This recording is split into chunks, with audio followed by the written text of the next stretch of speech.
The रोजी project Graeme सिम्सियन द्वारा लिखित एक रोमांटिक कॉमेडी उपन्यास है जिसका मुख्य पात्र डॉन टिलमैन है। डॉन एक प्रतिभाशाली लेकिन सामाजिक रूप से अजीब जेनेटिक्स प्रोफेसर है।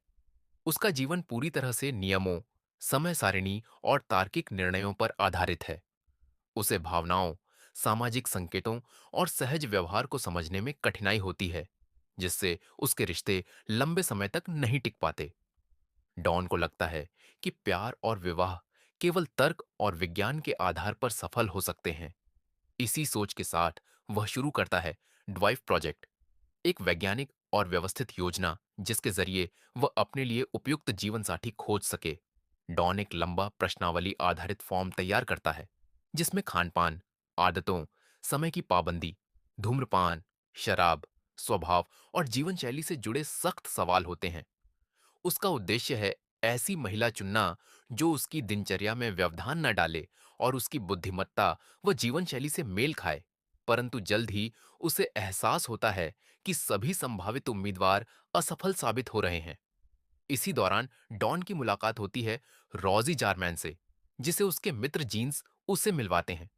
रॉजी उसकी सूची के बिल्कुल विपरीत है।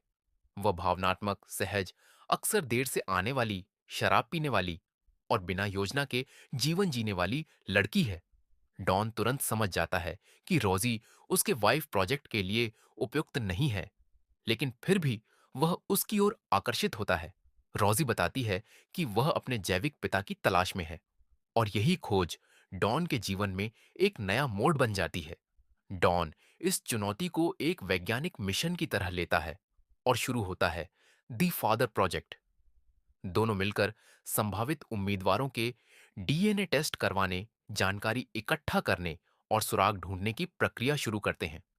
इस यात्रा के दौरान डॉन को कई ऐसी परिस्थितियों का सामना करना पड़ता है जो उसकी दिनचर्या और आराम क्षेत्र से बिल्कुल बाहर होती है। शोरगुल वाले पब, अनियोजित यात्राएं और भावनात्मक बातचीत। धीरे धीरे डॉन रोजी के साथ समय बिताते हुए भावनाएं महसूस करने लगता है। हालांकि वह शुरुआत में उन्हें वैज्ञानिक रूप से समझने की कोशिश करता है। रोजी भी डॉन की ईमानदारी, बुद्धिमत्ता और सच्चाई से प्रभावित होती है, भले ही कभी-कभी उसकी सीधी बात और भावनात्मक समझ की कमी उसे चिढ़ाती है। आखिरकार फादर प्रोजेक्ट के दौरान रोजी के परिवार के बारे में सच सामने आता है। इसी प्रक्रिया में डॉन समझता है कि प्यार तर्क नहीं, समझ और अनुभव पर आधारित होता है।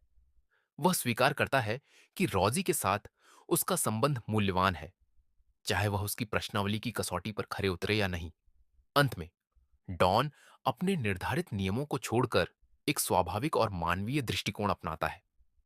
कहानी इस विचार के साथ समाप्त होती है कि प्यार पूर्ण नहीं होता, बल्कि अनिश्चितता और स्वीकार्यता के साथ खिलता है, जैसे डॉन और रॉजी का संबंध।